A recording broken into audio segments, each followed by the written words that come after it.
This is Optimal Relationships Daily, episode 1516. Are You Too Needy? By Alysha Jeney of modernlovecounseling.com. Hello, everybody, and thank you for joining us today. I'm Greg Audino, your host and narrator. Glad to have you here. Glad to have a post on board from Alysha Jeney of Modern Love Counseling today. She's going to shed light on that terrifying question we might ask ourselves. Am I too needy? Well, let's keep this intro nice and short and jump into her work as we optimize your life. Are You Too Needy? By Alysha Jeney of modernlovecounseling.com. Are you too needy? What does this even mean, and is it accurate? You're too needy. You expect too much. Your expectations are too high. Why are you acting like that? You're overreacting. If you've ever dated, most likely you've been told at one point directly or have been given an indirect message that you are being too needy. Although our society predominantly attaches this label more toward women than men, I think all of us, regardless of gender, can become overly cautious and insecure about our partner perceiving us as too needy. In fear of being labeled too needy or too emotional, we become insecure about any of our needs, and we suppress them to avoid these labels at all costs. We subconsciously overcompensate in the opposite way, denying most of our needs in an attempt to project an easygoing personality in all scenarios. Sound familiar? Unfortunately, as a direct causation, we lose our voice. This common dilemma is confusing, and it can cause a lot of turmoil for you and/or your relationship. Initially, starting a relationship is tricky. It's new, and you don't want to dive right in head first, heart open. Some feel holding back can be helpful in creating long-term safety and consistency. However, the issue becomes real when the suppression of needs and feelings and avoidance of expressing your authenticity is the norm, especially after the initial honeymoon stage is over. Fast forward through time and experiences together as a couple, and you, my friends, have a bigger problem than being perceived as too needy. You may not even realize that even though you aren't arguing, your relationship is still not healthy and/or secure. If you've gone this route to protect yourself and to avoid starting drama, you may not be able to fully understand each other or know how to relate to one another on a deep level, because you've built your relationship on partial truths and unreassured insecurities. How do we fix this? I was introduced to an electro band called Chromeo in high school. It was different than most genres at the time, and they almost have an 80s flair to them. I will never forget the first time I heard their song called Needy Girl. The lyrics include, "You're a needy girl. I can tell when I look in your big brown eyes. You want my world, but how can I do yours if I can't do mine? I try to change, but somehow I always feel I don't feel the same. It's all about what you want, what you say, how you feel, how you play the game." Of course, I dance to it still to this day.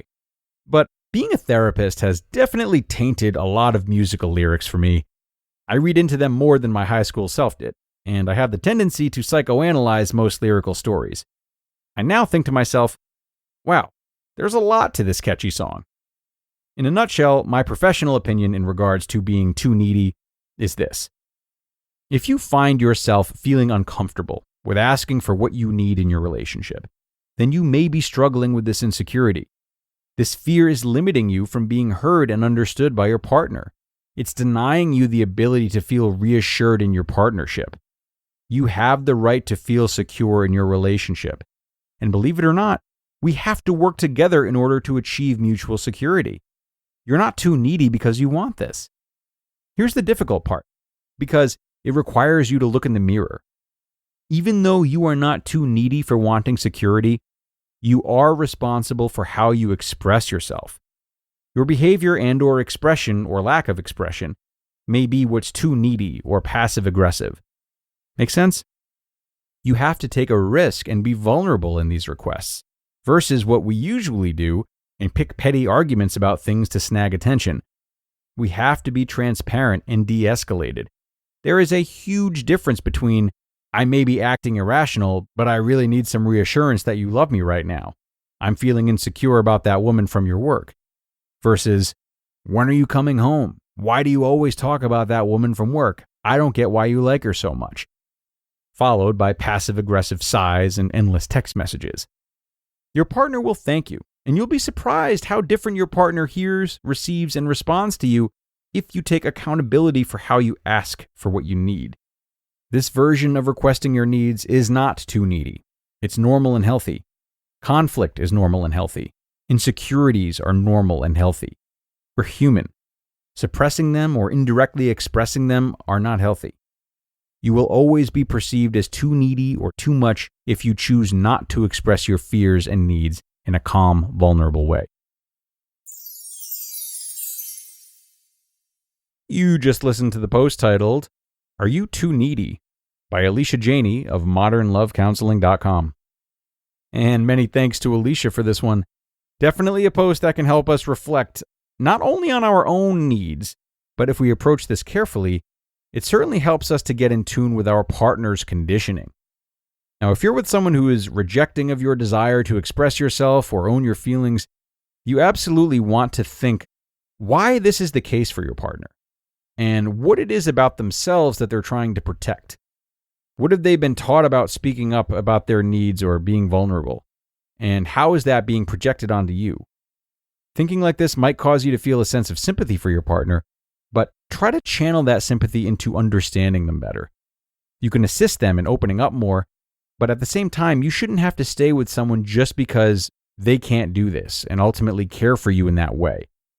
But thinking about it from this angle can certainly provide a new look for you if you've otherwise been spinning your wheels trying to say what you need to say, yet having it shut down. So try this on for size, everyone, and see how it might help you assess the situation differently. It's time to get going and finish up for today. I hope you liked this post and that you'll consider sharing it with someone who you feel would like it too.